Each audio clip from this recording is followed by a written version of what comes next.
Okay, welcome everyone. This is the first video of a series of interviews that I will be conducting to the top 25 European players in Pokemon Go who qualified for Worlds. And for this first episode, I have with me Sanjudigo. Welcome. Hi. Hi, everyone. Introduce yourself. So your name, your actual name, your age, what you do for a living, if you study, if you work, and then your recent results in this season. All right, so I'm Santiago Sánchez Lozano, as well known as Sanjudigo. I'm a competitive player of Pokemon Go, and I competed. I was qualified for Pokemon Go Worlds last the previous season and this season, and I also finished my studies from computer from some kind of computer studies and telecommunications. And right now I changed and I'm started. I finished. I started to study some electricity studies, and yeah, right now I'm studying. So about my results, I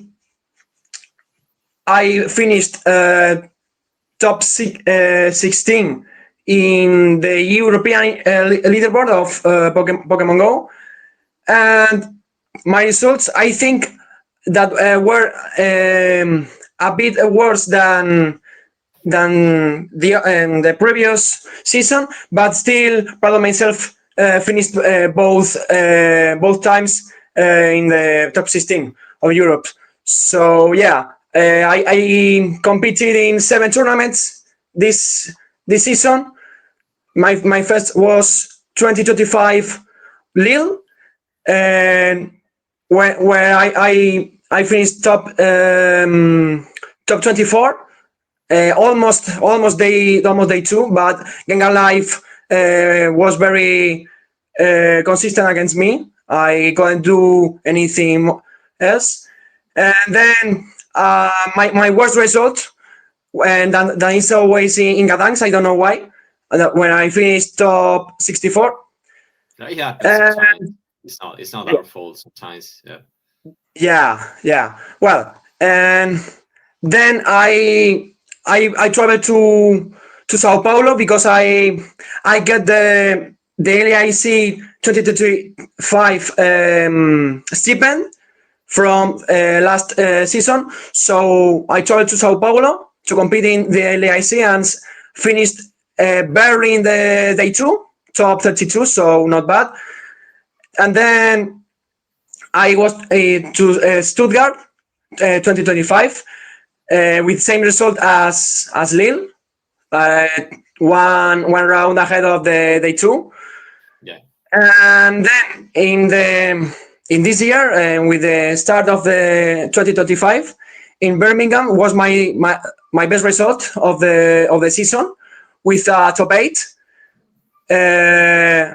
With a very interesting thing, because I wanted to point that my team from Lille was the same as the top two of the top 3 of that tournament, which were Paula and Colin, and then in Birmingham my team was also the winner of that tournament, which was from Icelandic Lapras.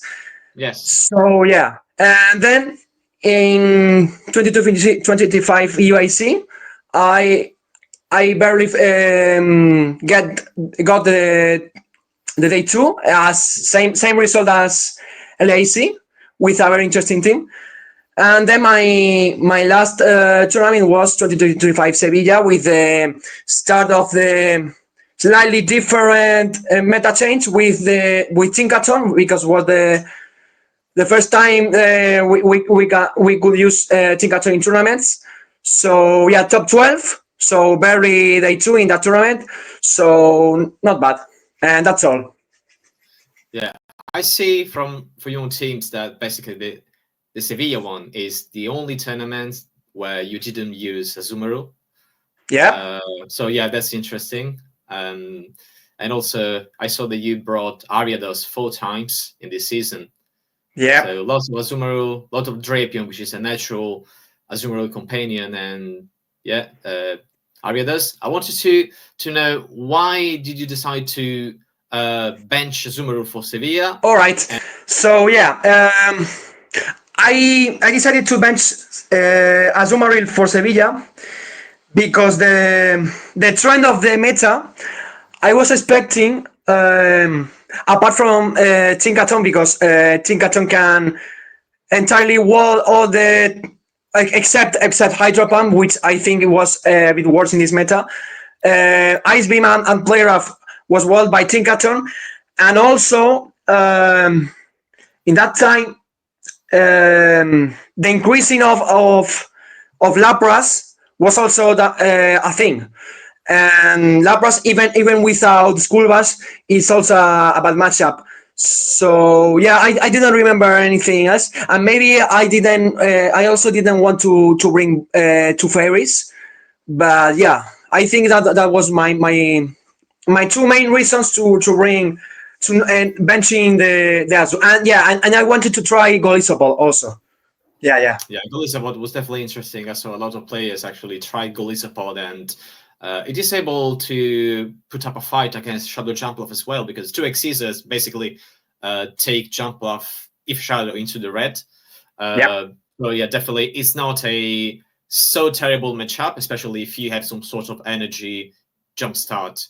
Yeah, and I'm seeing the Morpeko team from London. So I wanted to know, how many times do you actually use Morpeko? Because every time I had in a team, I could never bring it. It was impossible to use. So I'm curious to know that about you.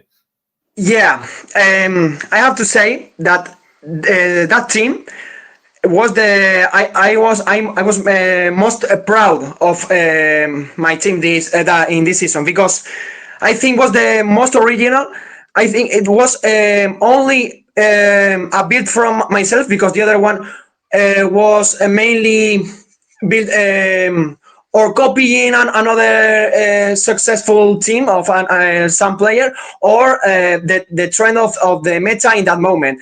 But the team of UAC, I was very proud because I tried in some inadequate practice tournaments, and I got a very good result with a 6-0.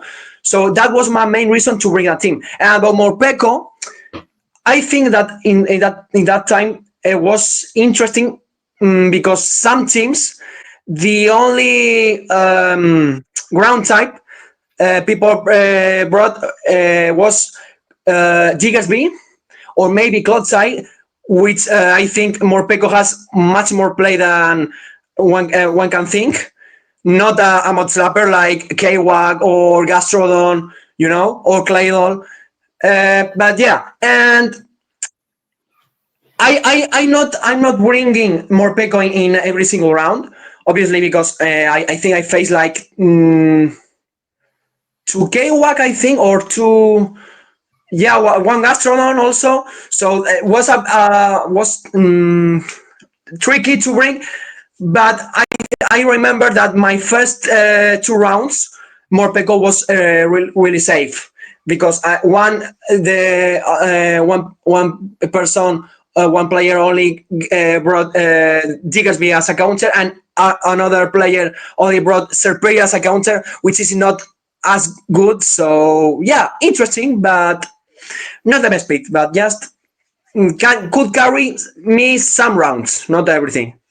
Yeah, especially against Superior, if you manage to have Morpeko against Superior during the dark type cycle, so that you Yeah. can deal a lot of damage. So yeah, definitely, it's not a one-way matchup. Okay, so you already answered a question that I wanted to ask about you, about the team you were the proudest of. You already gave me your answer, so the Morpeko one, so the Yeah. London one. Yeah, which also, yeah, kind of makes sense, because it's probably it adds some sort of surprise element to the team, to the rest of the team. While I can see usually you like to bring pretty standard meta pick, maybe Pokemon you are quite confident with. You really don't love to experiment too much because it might be a bit of a risk. But with the Morpeko one, like adding one little surprise to your team is what can throw your opponents off guard, because they are prepared for the top 20, for the top 15. So yeah, Morpeko being very down in usage, sometimes you can face an opponent which is 5 times weak to it. Exactly. So yeah, definitely. I love this strategy. I usually bring a couple of surprises myself. Yeah, so very nice. So, and the moment you enjoyed the most in your season, was it the Birmingham top 8? I think so. Yeah. I think so. Yeah. Because in that time, when I won my first round against Poké Games, and then I faced a very good friend from Spain, which is Borja Emen, which I have to say I'm very proud of him, because he get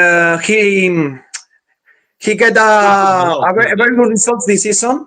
He get a very good evolution. Yeah. Yeah, no. He really improved a lot.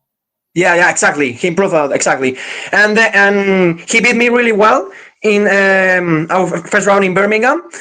So when I got as soon to losers, thinking I have nothing to lose, and then I faced I remember I faced a mirror team, which I never expecting that so soon, and it was very close. And then I started to get the the momentum, the feeling confident with myself, round after round, beating very good players, as I remember Jogs, Tomahawk, Hikami, Borja again, because I revenged my first round of Birmingham, and I get the revenge against Borja. And then they two continue the momentum against Gengar Life, Nesabithan, and then is like I faced probably one of my worst psychological wall of my play Pokemon career. Who is Gax Cobalton? He almost rated me really well. Yeah, I'm proud with my performance and the way I lost. I cannot regret anything, because I think I lost just by RPS. Yeah, so yeah. Well, probably more often than sometimes it is like this. But yeah, especially because you lost very early on day one, and yeah, you managed to climb your way up to the end. And I remember you were telling me just right before your losers finals in day one, I guess, Hikami, you were telling me that you didn't have the time to have breakfast that day. So yeah, and and still you won. So yeah. And I never expecting that in that moment, because normally my personality is, if I play in some rounds a bit sooner than expected between rounds, I normally get panicked, like paralyzed. But in that moment, I'm very surprised by myself, the good way that I faced that round. So yeah. Yeah, but it was definitely a very nice run. So yeah, you should definitely be proud of it. So just speaking about players, so I saw that you actually played very early in the season. So you did 4 or 5 tournaments in the first 3 months, and then you took a long break. So I actually wanted to know why is that? Was that because you were a little bit burned out, or maybe because you knew you would reach top 50 and you were already happy with your result and you wanted to just to catch some breath? Yeah, that's easy. I wanted to participate in all the first tournaments that I would that I want that no that I can, because my very first purpose is seeing my results of last season, the previous season. I wanted to reach, if not the travel award, at least the stipend. So yeah, I competed in almost all the first tournaments in Europe except Dortmund, which was a bit expensive for me. And in that moment, I lost my old job, so it was a tough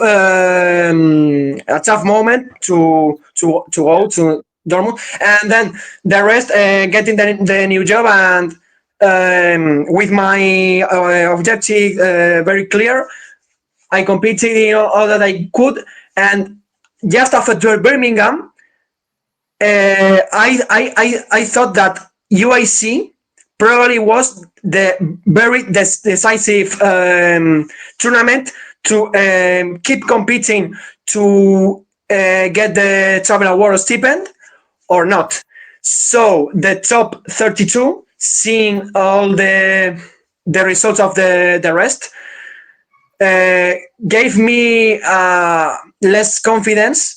But just after Stockholm, I tried at least, maybe I thought I could reach the stipend if I got a very good result in Seville, at least top 8, to try to aim me to go to Utrecht or Bologna.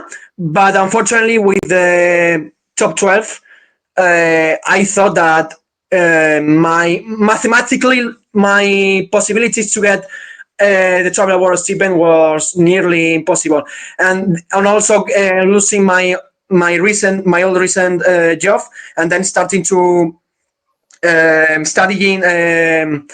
I decided just save my rest of the rest of my money earned just for Anaheim. Yeah, Yeah, well, this is a wise choice, because what's the point in spending money hoping to get a travel award when you can just start saving money right now, and basically it's just the same results. yeah, So yeah, sometimes it's not mandatory to play all the tournaments, and so yeah, this is something that I consider myself. I really wanted to try the last dance, just to get some extra points, just to improve my worst tournament, and I couldn't really make it. I mean, I did improve my worst tournament, but yeah, I would have needed probably a top 8 or top 4 to get into the stipend range. So yeah, sometimes maybe it's not really worth it. So I yeah. can't really criticize that. Yeah, Okay. and obviously, I only wanted to go to Sevilla, no matter if I get more or less opportunity to get the stipend. Sevilla, it was the tournament, the major tournament of my country, so I wanted to go, just yeah, no Yeah, matter the. I mean, So yeah, yeah, it's in your country, and at the end of the day, it's all about like hanging out with your friends, with the players exactly, you've been known for years, and you've played together with in different formats, also team formats, both exactly. in faction formats like or Battle Frontier, also Gym Breaker. So yeah, Yeah, I definitely understand that, and this is one of the reasons why I I attended Bologna too. I wasn't really yeah, hoping to get the stipend or to get the travel award, uh, but yeah, just having the chance to be in my own country and just to say hi to a lot of different people. yeah, That alone was already enough of a reason for me to go. So you're yeah. playing in different tournaments this year, 6 or 7 different tournaments. But what's I wanted to ask, what was the toughest, the hardest player you faced this season, Player. or also maybe not the toughest player, but the hardest match you had? Maybe it's two different people, maybe it's the same people. Yeah. I mean, there is a lot of possibilities that I could say. And yeah, if I'm counting the team that I'm facing against with the path of my team in that moment, maybe it was the Galaxy Golden team, because I remembered some interview from Icelandic Lapras after winning Birmingham, and I remember that the only team in day two that he didn't want to face was Galaxy team. And he I remember he said he was very lucky not facing that team, and getting the other, which was more neutral or favorable for him. So yeah, and I think that both times I lost against Gengar Life in Lille, maybe it was more a mistake by me, bringing some picks or doing some plays. I remember. So yeah, I put the Axcol then a bit ahead of that Gengar Life team. So yeah. Okay. So definitely, Galaxy Bolton is not a player you would like to face in Worlds. Yeah, and not only because my disadvantage team normally, but also the mental that I had against him, because he beat me 3 times in majors. He beat me all my best results in major tournaments. He beat me in Lille 2024. He beat me in Stockholm 2024, and now in Birmingham. So yeah. Okay, yeah. Definitely, there are so many players out there. Let's just hope you don't stay in the same group as him. Yeah. When day one starts. So we are speaking about the player you don't want to face, but is there a player you actually would love to face? Maybe you are very close to him or to her, and you'd like to just battle together. Yeah. I mean, I'm it's it's a bit I have like sense encountering like feelings encountering with this question, because for example against Spanish players, I would like to just do it around, but at the same time I was thinking, one of us are out of the tournament. So Yes. yeah, I may be discarding that option. But yeah, not only Spanish, not Spanish players. I think I would really like to face very consistent players that I'm not afraid of, just because it's our first time and I have nothing to lose. I'm not getting the favorite tag. Players like Ilam, for example, I'm very a fan of Ilam, Martogalde also, or Itaxen, which won the last NIC yesterday. So congrats to him. Very very good achievement. So yeah. Yeah. So Or I Dumbag, guess do Uncle Dumbag. Yeah. Ozuma also. Yeah. Definitely. Those are all play. Okay, so you basically mentioned all players that you haven't had the chance to battle against in a live contact because they are from a different continent, basically. So Yeah. it's much more. I mean, yeah, it's very unlikely. Yeah. So having the opportunity to meet them or to battle them in person for the first time, yeah. Yes. This is also probably a name that I would do as well, something like this, because I already know all the European players, and I get that you don't want to face your friends because it's really bad when either you or your friends is going to get killed after the tournament. There's a very sad feeling, and Yes. whoever wins has also a very sad consequence. So Yeah. yeah.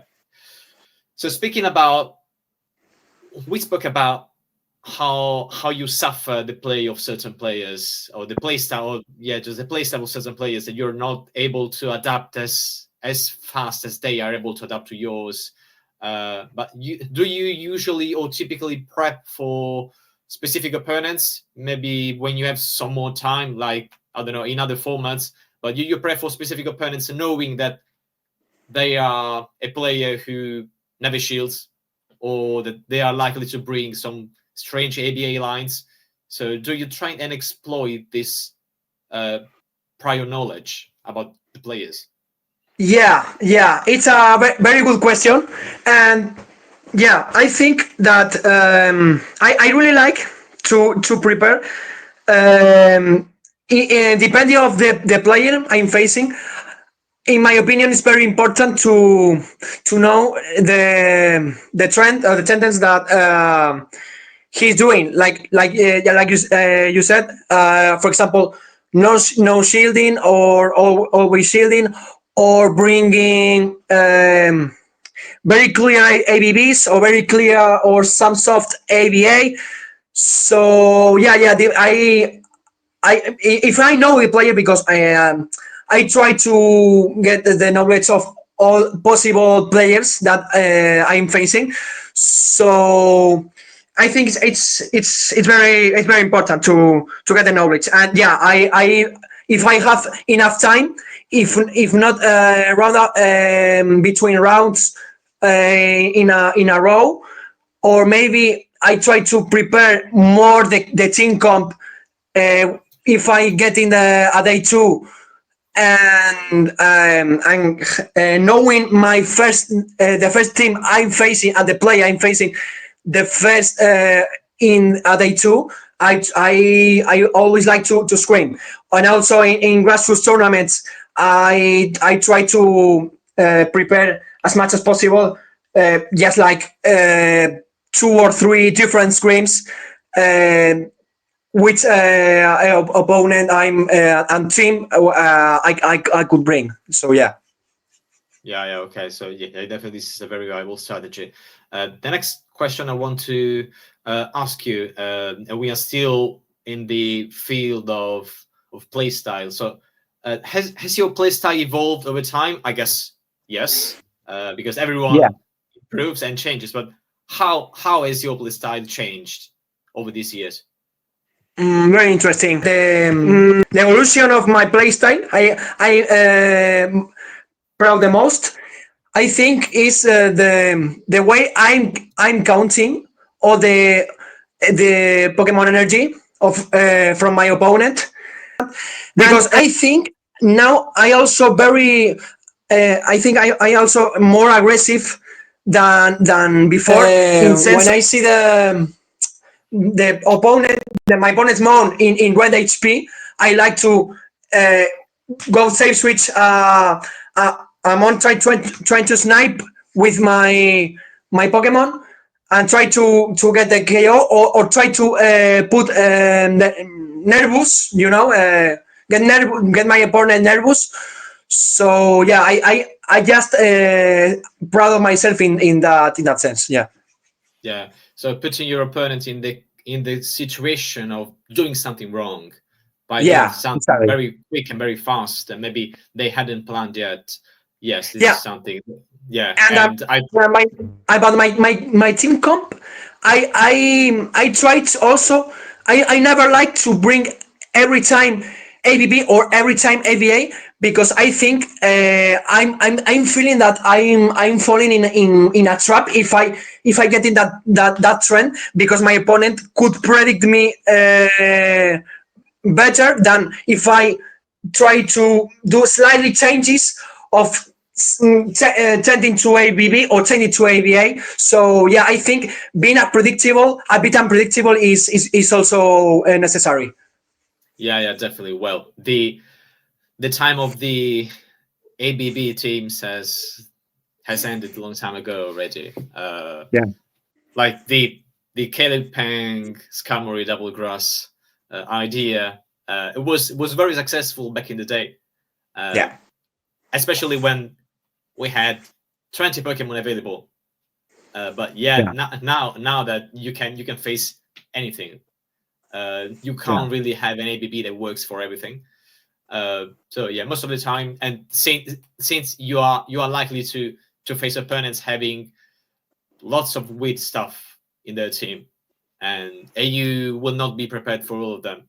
So yeah, sometimes just doing with reasoned ABAs so that you can soft lose the lead, even if in your worst case, and then you can start making some energy with one of your Exactly. Pokemon in the back line. Or I've seen people actually using ABA as if they were ABB. So hard swapping their only good answer in the attempt of fooling the opponents. So making them think they have a second good answer. This is something that I've seen Batman doing. I think it was Birmingham. He safe swapped for Alligator. Against Christian. Yeah. So he had Drapion in the lead against Talonflame, which usually is not a bad matchup, and he had Feraligatr in the back and Ariados. So he says immediately Feraligatr. Yes. He says swap Feraligatr immediately, and it was a very nice strategy because I don't know if I would have done that, but it was very nice because Christian didn't really have a solid answer for Feraligatr in any case.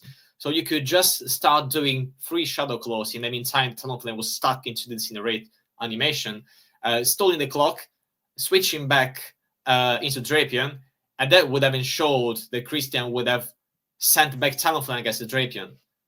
And then punishing the Talonflame with Feraligatr with a move stored. And it was a very, very nice strategy. Pretty risky if you ask me, but that worked out perfectly.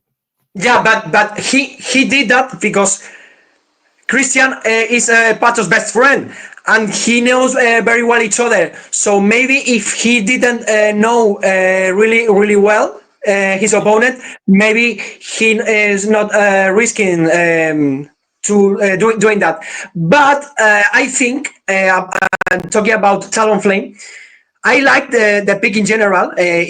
How is right now in the meta and how efficient is Talon, but I think it's tricky because I think I've seen once in last in IC, and it's happening every time. If Talonflame wins the lead and then got a hard save swap and you have no response, I think the only way that the Talon players can win those games is just waiting a turn and just seeing the opponent doing. Because if you are doing the Incinerate, and if the opponent outpaces you with a move, just with Drapion or Feraligatr, it's very easy to outpace a move against a Talonflame. You maybe completely lost the outcome of the game, So the meta right now, I have to say that is more, I think, is more open than ever. The Dene got a really good buff with the parabolic charge, with 45 energy and securing the 100% chance of one more more defense. So I think and speaking about timings, defensively and offensively, I think the Dene is also really good. So in my opinion, maybe this meta, I'm afraid that the meta is evolving around the Dene, because I really like the Dene, but I think the buff that it received with Thundershock, also the cover with Play Rough, I think can conditionate a lot of things.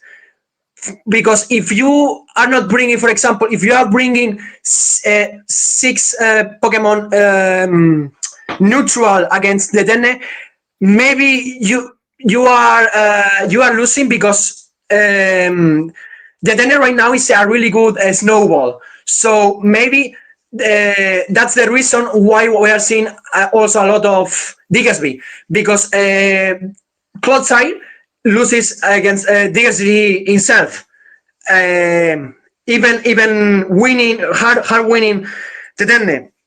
So I think the meta right now is just the Dene and counters the Dene and then around. But I think the meta right now is around the Dene. Yeah. Well, just going straight ABA into a glass cannon, uh, that has some sort of snowball effect. Means that your entire team is going to get swept if you do that. So yeah, if you lead weak to Morpeko, is going to one shot everything at the end of the game, Yeah, and as well as Deden is going to buff its defense +4. So yeah, you are never going to be able to just farm it down with anything else. yeah, I Uh, see now. so yeah, definitely. And then it's such a strong Pokemon right now that forces everyone to think about it. And yeah, it's almost impossible to use it because, of course, it's Yeah, so strong that everyone has two very strong true. counters. Yeah. And were you surprised to see in the day 2 usage almost 20% of Tinkatons? I mean, I would be surprised if I was seeing like maybe more than 40% of Tinkaton, but I think nearly near 25 was my first expectations because I mean Tinkaton was very good in last meta, just because maybe people are only facing one counter the typical round, and not everyone was very brave, like brave to bring a fire type. Later, we were seeing some Typhlosions in last tournaments of the meta. But yeah, Tinkaton also had a bit of play against Typhlosion, throwing a bulldoze which barely KO, but with chipping with another fast moves. So it wasn't as bad. And yeah, in this tournament, it's true that DSV was one of the most used, but at the same time, I was seeing a trend of every top player bringing at least one dark type or ghost type, which is neutral, not good, but also not bad. Neutral pick. So I think Ticaton can be underwhelming against depending on the team, but not always. So yeah, interesting. Yeah, I mean, it is still a very nice defensive typing, and Yeah, it resists a lot of different fast moves and charge moves.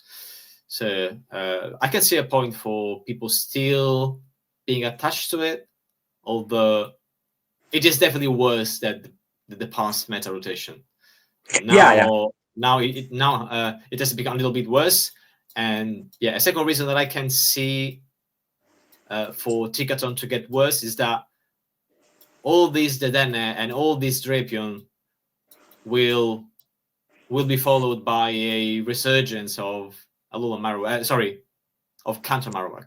Kanto Marowak, yeah. Maybe thanks Yeah, to we've Pato. seen already.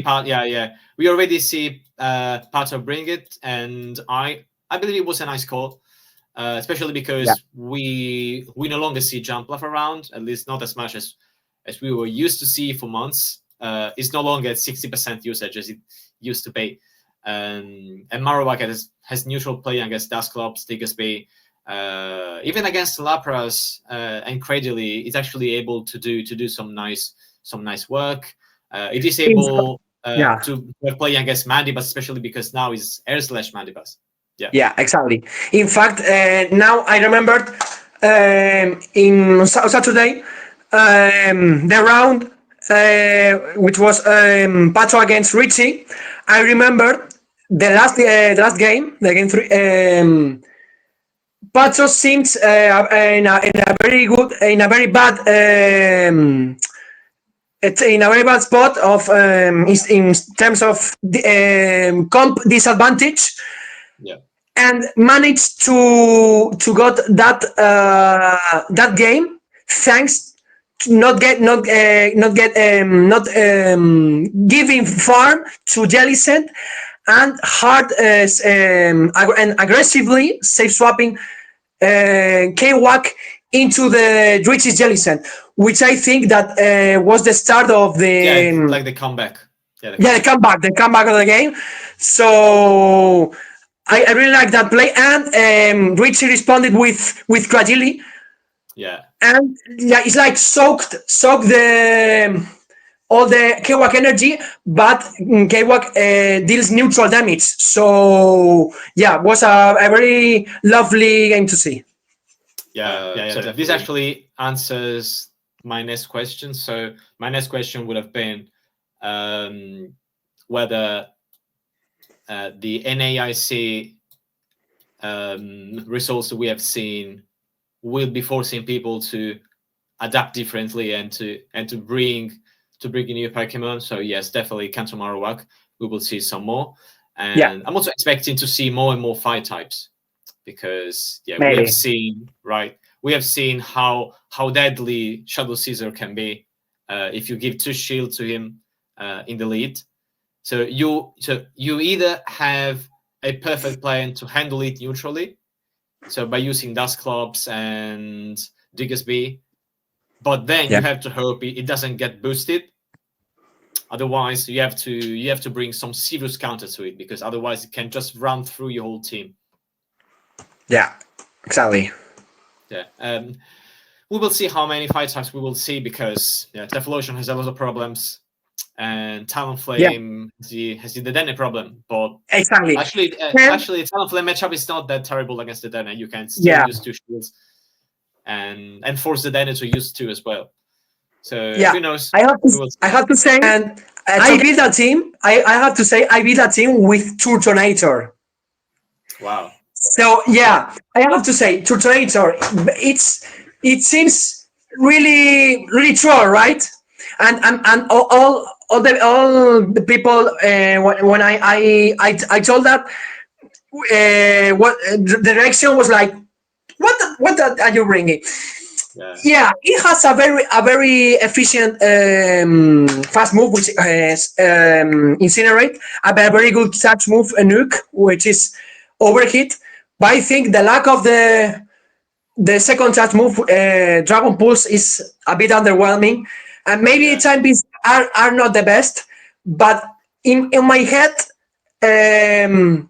Turtonator it was the best fight type against the grounds like Diggersby, forcing shields or winning the shields or forcing shields, or strong pick like the Dene or something like that, or maybe also good against Araquanid, because you resist the back types in general. You resist the fast moves, like all the fight types, but you get neutral damage with the water type. So yeah. Yeah, well, I have to admit, I hadn't thought about it, but it would have been a very nice pick to see around on stage, definitely. But maybe, I mean, you can still bring it in Anaheim if you want. Yeah, I depending of how the meta is evolving, but I don't know because all the people are thinking the same. I never tested more than one round the Turonator, so yeah, let's see. And I think we have to talk also about the new. I don't know if it's one of your questions. The new entrance of the available months for Anaheim, which was the Craigslist Games Como and Regidrago. Okay, actually, I'm not aware of which move it is going to have Regidrago, but I know about Como, and Como is going to be extremely strong. Yeah. So Como, if those stats remains untouched, unchanged, it can basically one shot everything that doesn't take resisted damage.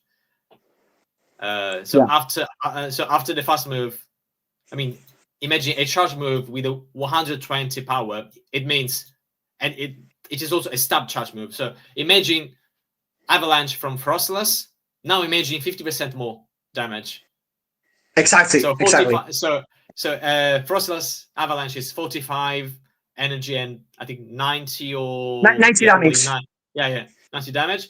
Now is 120. It is insane, and you get the defense drop, right? You get the self drop. It's like close combat. Oh, okay, the self But drop. Okay. yeah, but I don't remember close combat. I think it's 100 power, but I don't know. Yeah, and it's still 45 energy, so it is going to be more predictable in terms of shields. Yeah. So you know it's going to be a nuke, and you know that you must shield this. Yeah. But yes, it is going to be very, very strong. I also consider that, I mean, maybe might be the case for poison jab combo. Just to get the very interesting. coverage. Exactly. Just to get coverage from the Dene. You can farm the Dene down maybe. And in the two shields scenario. Yeah. And you can farm the Dene down, shield it twice, and you get both shields back, of course, because you have a powerful nuke. So this is going to be meta changing, but maybe we will see more Tinkertons for this reason. Maybe. Yeah. Even though close combat is not a move that you really want to take in any case, because it's still a stab charge move. But yeah. And tell me a little bit more about Regidrago, because I hadn't done my research yet. But I'm curious to know your point of view. Yeah. I talked with some friends about Regidrago, and in my opinion, it's a bit low RPS because Regidrago has no more than one coverage, which is Dragon. It's just Dragon type with only Dragon coverage. But first of all, talking about the moveset, it has Dragon Breath as a fast move. When it's released in raids, I think in 1 week or similar, Dragon Breath as a fast move. And then you have a really good bait, which is Breaking Swipe with a 50% chance of debuff. And 50, I think it's 50 or 55 power with 35 energy is a really decent bait move, and a really good nuke, which is Dragon Energy. Dragon Energy is basically a frenzy plant of Dragon. Is 100 of power and 45 of energy, meaning that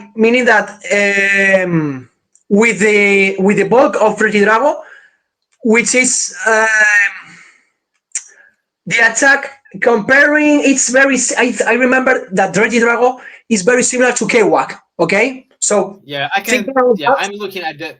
I'm actually looking at the stats right now, and I can see that it has a lot of HPs. So similarly to Gaslord. Yeah. Actually, so Kwak is bulkier, but the Shadow one have a comparable stat product, which is still decent. Yeah, exactly. Meaning that all the bulk of Regidrago is in the HP. That means the Regidrago matchups are so good against one turn fast move Pokemon. And there is a few very interesting in this meta. Lapras, Araquanid, Golisopod. So I think Regidrago, and thanks to that, and neutral consistent matchups that Regidrago has in there, I think as a very good pick to take account. I don't think that could be a top of meta pick, but I think that can career break some teams. So so definitely, if you're not prepared for it, it's going to be very, very hard to deal with. Yeah, so maybe, I think it's one of the best neutral ones, I think. Yeah, so very, very good generalist. As long as you don't face Azumarill or Tinkaton. We will see lots of players in Worlds probably just being okay with that and willing to take the risk, because more often than not you will have a neutral matchup that you usually win. And so especially this very nice charge move with Dragon Breath, and Dragon Breath is now probably the best fast move. Not Dragon Breath per se, but the stats of Dragon Breath. Exactly. In my opinion. So Bug Bite now is a Dragon Breath clone, and Exactly. It is as good as Dragon Breath. And now I was looking at the Talonflame versus Araquanid matchup, and now Araquanid, after the update, Araquanid does 2 damage per bug bite against the Talonflame. So Talonflame double resists bug bite and still gets 2 damage, which is insane, which is really out of this world. So it means that one water pulse is enough, and you win the ones and you win the twos. You win the zeros and the ones against Straight water Talonflame. pulse. Or maybe baiting. Maybe baiting. Or probably baiting in the ones. Probably baiting in the ones. Yeah, I think. But yeah, still, it's crazy. Yeah. But knowing that the water pulse will KO, the Talonflame will be more inclined to shield. So yeah, I mean, it's good. It looks like this meta is going to be very fast move oriented. Again, and spam dependent. I think it's really important to have mons that can spam as much as possible.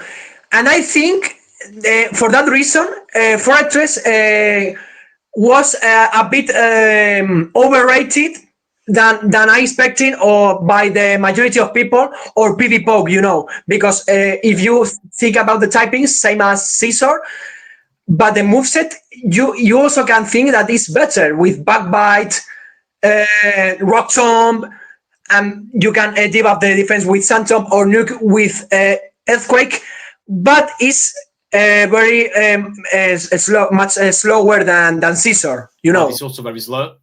And if you give it Centum to make up for this low pace, Centum is a very, very trash move damage-wise. So it's going to be very inconsistent if you want to get some pacing or very slow. You can probably play around it, but definitely, I mean, I believe the king of bug biters now is going to be Araquanid. Araquanid, what changes or reworks would you like to see in the game or in the format rule? So anything from play Pokemon format, so maybe Swiss system, or just game-wise changes that you would love the new property you would like new property to explore, maybe items or an additional charge move.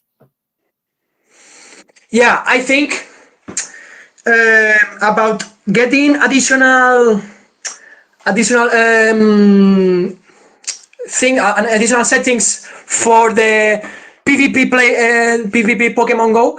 I think it's not necessary. I think that this PvP format, I think, is well built as just like that, because if you add in maybe abilities or items or new charge moves, something like that, I think that could break totally the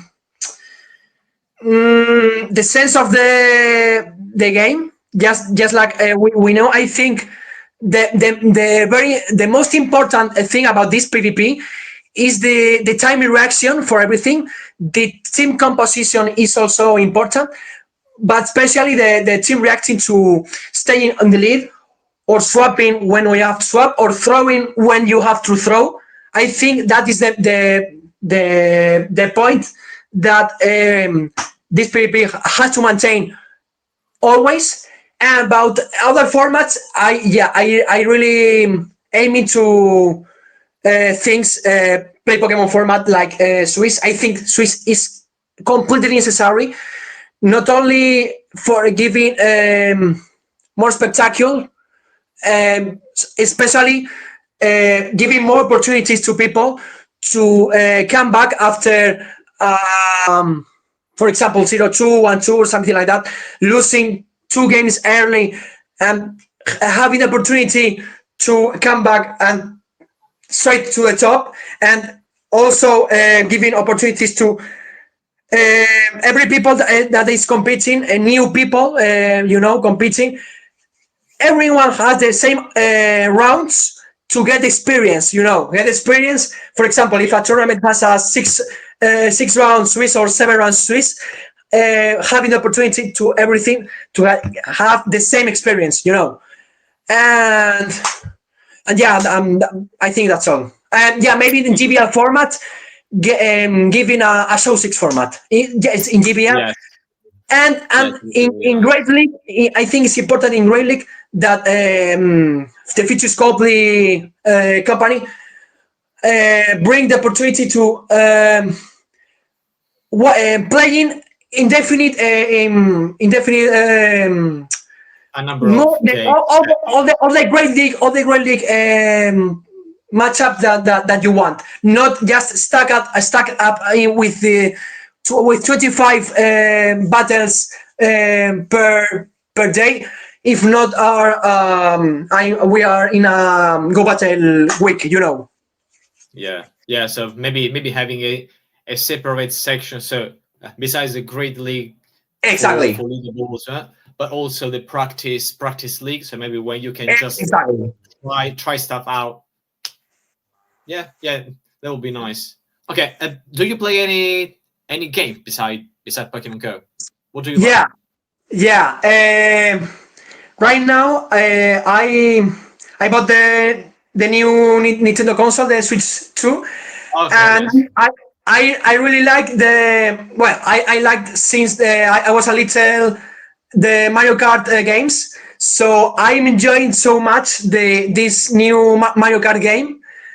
And yeah, apart from Mario Kart, yeah, I also like the Zelda saga. I really like, so especially the Zelda 3D games. And also apart from Nintendo, I like the Kingdom Hearts saga, the Ace Attorney saga. And yeah, those games. Those I are really pretty like. retro games now. Yeah. So they're very, very famous and successful sagas. But yeah, I mean, I definitely can understand you. One of my first games was for Nintendo 64, was the Ocarina of Time. Oh, very And I nice. still haven't finished it. I haven't finished yet. Yeah, it's too complicated. It's too long. It's too long, and if you wanted to get the 100% of the game to see everything, complete the game, everything, you have to take a lot of hours. So yeah, but I will finish one day. I will finish it one day. So we are going to close the interview. So thanks, Santiago, for sharing all your insights and your ideas. So the YouTube. mic is now yours to just shout out to anyone, or if you want to promote your content or your social media. So you can do that now. Okay, thanks. First of all, shout out to my family, who is always supporting me in my play Pokemon career, especially my parents, my uncles, and also shout out to all my friends, especially my teammates from Majada, and also other very good friends like Paulasha, Ozusken, Angel Pep, Dawog. And about my social media, I'm very active in X, and also a bit in Discord and Telegram. It's always the same nickname. Is Sanjudigo. Sanjudigo in my game, in my X, my Twitter, my Discord. So yeah, you can reach me by that. Okay, it's going to be very easy, especially if your nickname doesn't have any numbers or anything like this. There No. are some players that with a lot of numbers at the end of the nicknames, but yeah, this is not your case. So just Sanjudigo on your social media. It's going to be easier. Okay, so thank you very much for this. I wish you all the best today. Have a great day and take care. You too. Thank you. Bye.